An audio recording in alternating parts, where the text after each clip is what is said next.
보궐선거 그 결과에 대해서 여러분께서는 어떻게 생각하고 계십니까? 오늘 정가 직설에서는 양당에서 이 결과를 어떻게 받아들이고 있는지, 그리고 내년 6월 지방선거를 현재 어떻게 준비하고 있는지 자세히 알아보고 토론해 보겠습니다. 자, 강원도 의회의 여야 원내대표 두 분과 함께하겠습니다. 허소영 더불어민주당 원내대표, 심상화 국민의힘 원내대표 두 분 함께하겠습니다. 어서 오십시오. 네, 안녕하십니까. 반갑습니다.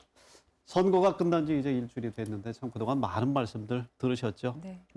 참 그 말씀과 이번에 그 선거 결과 두 분께서도 양당에선 어떻게 지금 받아들이고 계신지 궁금합니다.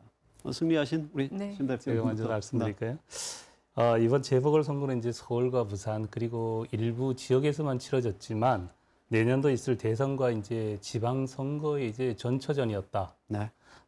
내년도 대선과 지방선거에 이 영향이 굉장히 있을 것이다. 이렇게 지금 전망하고 있거든요. 이번 선거 결과를 보게 되면 한마디로 이제 정부의 무능과 뭐 위선에 대한 국민적 그 분노가 표출이 됐다. 이렇게 보고요. 또 한편으로는 이제 박원순 서울시장, 또 오거돈 부산시장이나 민주당 이제 지방자치단체장의 이제 뭐 범죄라든가 네. 무능에 대한 것이 투표로 이제 나왔다. 이렇게도 또 볼 수도 있을 것입니다. 결국 이제 이 선거는 정권에 대한 심판이고 민주당 지방 권력에 대한 국민적 공감대가 형성되었다라고도 뭐 평가할 수 있을 것 같습니다. 그렇지만 이것은 이 선거는 종합적으로 이제 해보면 민주당에 대한 이제 분노에 따른 국민들의 이제 그 뭐 투표 결과이지 네. 국민의힘이 잘해서 국민의힘에다가 표를 줬다. 이렇게는 생각하지 않습니다. 앞으로 저희 국민의힘은 좀 더 낮은 자세로 또 신뢰받는 그런 정치로 강원도민의 곁에서 더 노력하는 그런 정치를 하도록 하겠습니다. 네. 앞부분의 말씀에 더욱더 귀 기울이셨을 것 같습니다. 네, 어떻게 네, 평가하고 저희가 계십니까? 선거 끝나고도 계속 들어왔었고 기관서도 들었었던 이야기고요. 사실 이번 선거를 통해서 민심이 얼마나 무서운가를 네네. 느낄 수 있었습니다.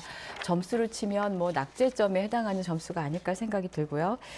저희 민주당은 이번 선거 결과를 겸허히 받아들이면서 실제로 지난 뭐 대선 그리고 지선 그리고 총선에 이르기까지 계속해서 보내주셨던 기대에 부응하지 못했다는 점들에 대해서 그 깊은 성찰을 하고 또 민생 문제를 제대로 챙기지 못했다는 것에 대해서도 아주 강력한 죽비를 내려주셨다라고 네. 판단을 하고 있습니다.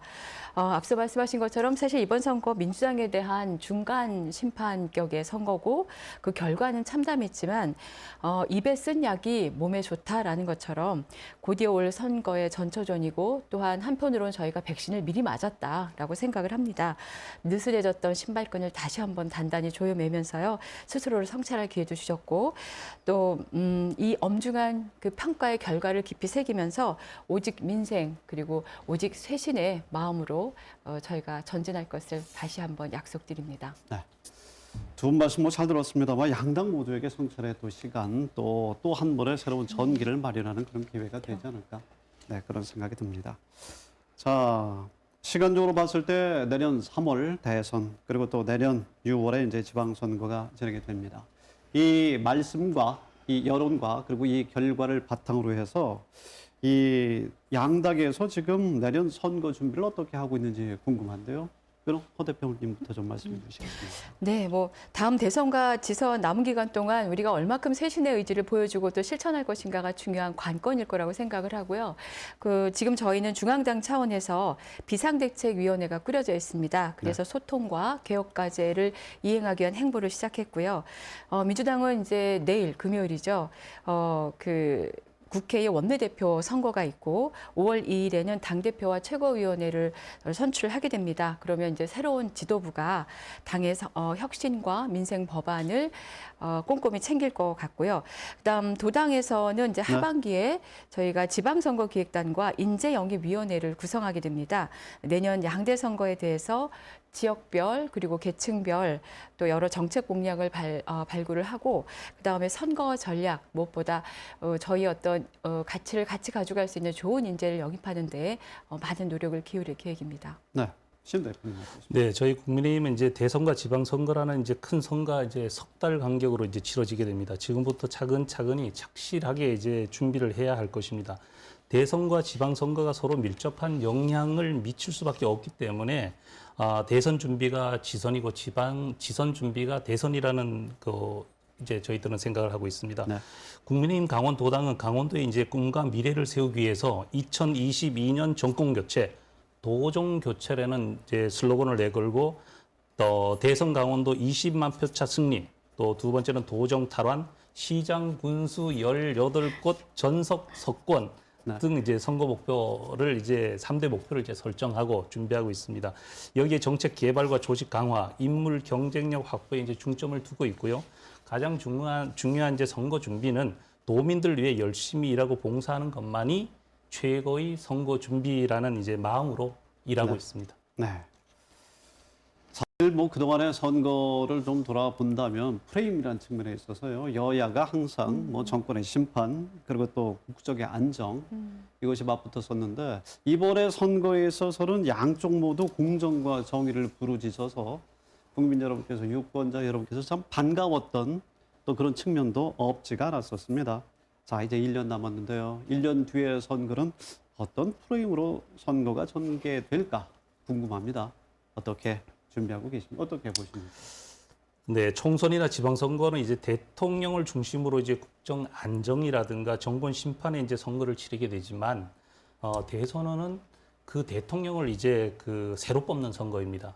그래서 대선은 결국 미래를 선택하는 선거고요. 양당이 서로 대한민국의 미래를 향한 비전 경쟁을 펼치는 이제 선거라고도 네네. 합니다. 그래서 지방선거는 기본적으로 우리 지역을 위해서 일할 일꾼을 뽑지만 현실적으로는 새 정부에 대한 기대감 때문에 선거에 굉장히 크게 작용할 것이다. 이렇게 이제 보여지고요. 우리 도민들께서 이제 정부 5년 또 민주당 도정 11년의 선거와 그림자를 아마 좀 총결산하는데 관심을 두지 않을까라는 생각을 더 한번 해보고요. 그리고 어느 쪽이 좀 더 강원도가 민주당인가 아니면 국민의힘이 또 힘이 강원도와 대한민국을 위해서 같이 나가야 할 것인가라는 것도 우리 강원도민들께서 현명하게 판단해 주실 것이라 믿고 거기에 이제 부합하도록 국민의힘에서는 더 열심히 노력하도록 하겠습니다. 네, 네. 예, 제가 이번 선거를 통해서 배운 것은 국민이 야당의 편도 아니고 또 여당의 편도 아니고 국민 자신의 편이다라는 것을 좀 느꼈습니다. 그렇다면 이번 선거는 누가 국민의 편에 설 것인가라는 것을 가르는 선거가 되지 않을까라고 생각을 하고요. 말씀하실 것처럼 여당은 항상 정권의 재창출을 주장하고 야당은 정권 심판론을 주장하면서 국민들께 서로 각각의 애정을 호소를 하게 되는데요. 선거는 과거 권력에 대한 평가보다 미래 권력에 대한 어떤 기대감으로 치르는 것이 사실 즐거운 선거가 되겠죠. 그렇다면 어떤 대선 후보가 지금 우리 직면하고 있는 여러 어려움들, 특히나 코로나19의 이 긴 지난한 과정을 통해서 벌어진 경제적인 어려움, 또 사람들 심리적인 어려움들을 헤쳐나갈지에 대한 판단들을 잘 해주실 거라고 생각을 하고요. 사실 저는 프레임 말씀을 하셨는데요. 네네. 그동안 프레임이라는 것 때문에 수년 동안 국민들이 많은 피로감에 이제 노출되어 있다라고 생각을 합니다. 뭐 예를 들어서 세금에 대한 얘기를 하면 조세정이냐, 세금 폭탄이냐 이런 식으로 이제 극단의 양 프레임을 걸면서 정말로 우리가 관심을 가져야 될 인권의 문제, 환경의 문제, 기후 위기의 문제, 또 여러 이제 에너지 전환의 문제 이런 것들에 대해서 무관심하게 만들었던 경향이 있습니다. 그래서 이번에 우리가 어떤 정치적인 선거를 치른다고 하면 이번에는 프레임에 갇힌 선거가 아니라 정말 국민의 편에 서서 정책을 만들어내고 또 실천할 수 있는 그런 의지를 보여줄 수 있는 그런 선거가 되기를 바랍니다. 네. 공정과 정의 프레임이 조금 더 확대됐으면 좋겠다라고 네, 그런 네, 생각도 좀 갖게 되고 국민의 편에 누가 서느냐, 국민을 누가 그 어려움을 대신해 줄 것인가 국민들께서 참 거기에 관심들이 많으신 것 같습니다. 최근에 보면 이제 이것들은 모두 이 비전과 기대는 공약이라든지 주요 이슈로 이제 부각이 될 텐데요. 최문순 도정에 대한 민주당 의원들의 입장이 요즘 달라지고 있음을 도민들께서 느끼고 계십니다. 그리고 현 도정에 대한 평가 앞으로 선거 내내 뭐 피할 수 없을 테고 레고랜드 문제 또 나오겠죠. 또 도내 공직자들의 투기 의혹, 또 일자리 문제 등등 여러 가지 이 면에 있어서 국민들의 이 관심이 참 많은데요. 앞으로 지방선거에 있어서 어떤 공약이나 이슈가 중요하게 다뤄질 것이라고 두 분께서는 보시는지 궁금합니다. 예, 저는 가장 중요한 게 이제 재정을 쓰는 재정의 효율성이고요. 정책이라고 생각을 합니다. 지금 최문순 지사께서 레고랜드 알펜시아 육아기본수당, 국제 컨벤션 센터, 동해안 경제자유구역, 한중 문화타운 등 최근 몇 개월 동안 논란이 된 이슈들의 공통점은 네. 뭐 강원도의 이제 재정 곡간에 대한 문제점입니다. 이래서 예산을 방만하게 쓰는 것은 결국 강원도민에 대한 너무 힘들게 한다는 것을 말씀을 드리고요. 이런 예산을 본인들이 추구하는 정책이라도 예산과 같이 병행해서 가는 그런 것을 또 같이 가야 된다라는 게 가장 중요하지 않을까. 간단하게 말씀드리면 이렇게 말씀드리고 싶습니다. 고맙습니다. 네. 시간이 정말 얼마 없는 것 같은데요. 일단 그 국민의 삶의 질은 민생과 개혁이라고 하는 두 개의 수레바퀴가 어떻게 잘 돌아가느냐에 따라서 확보될 수 있을 거라고 생각하고 그 바로미터가 사실 청년층, 젊은 층이 어떻게 그 만족하면서 살아갈 수 있는가에 달려 있는 것 같습니다. 그래서 그 저희 민주당에서는 기존의 정부의 어떤 안에 대해서 협력할 것은 협력하고 고칠 것은 고쳐가면서 민주당다운 가치들을 그 살려내고 또 청년들에게 불공정 그리고 실망에 대한 화답을 하면서 그 희망의 사다리를 새로 놓아야 되지 않을까라고 생각하고요. 네. 그런 방법 중에 하나가 청년들의 어떤 그 생애 기본 자본을 확보해 준다는 것 같은 그런 자립의 생태계를 만들어주는 것이 포함될 수 있을 거라고 생각합니다. 네 번째 질문의 경우에 오늘 방향과 개론만 말씀을 네. 해주셨고 강론에 대해서는 다음에 또 모시고 말씀드리겠습니다. 네. 코로나 때문에 모두가 힘든데 두 분께서 또 강원도의회에서 그 희망을 꼭 밝혀주시리라 믿습니다. 오늘 대단히 고맙습니다. 네, 고맙습니다. 감사합니다.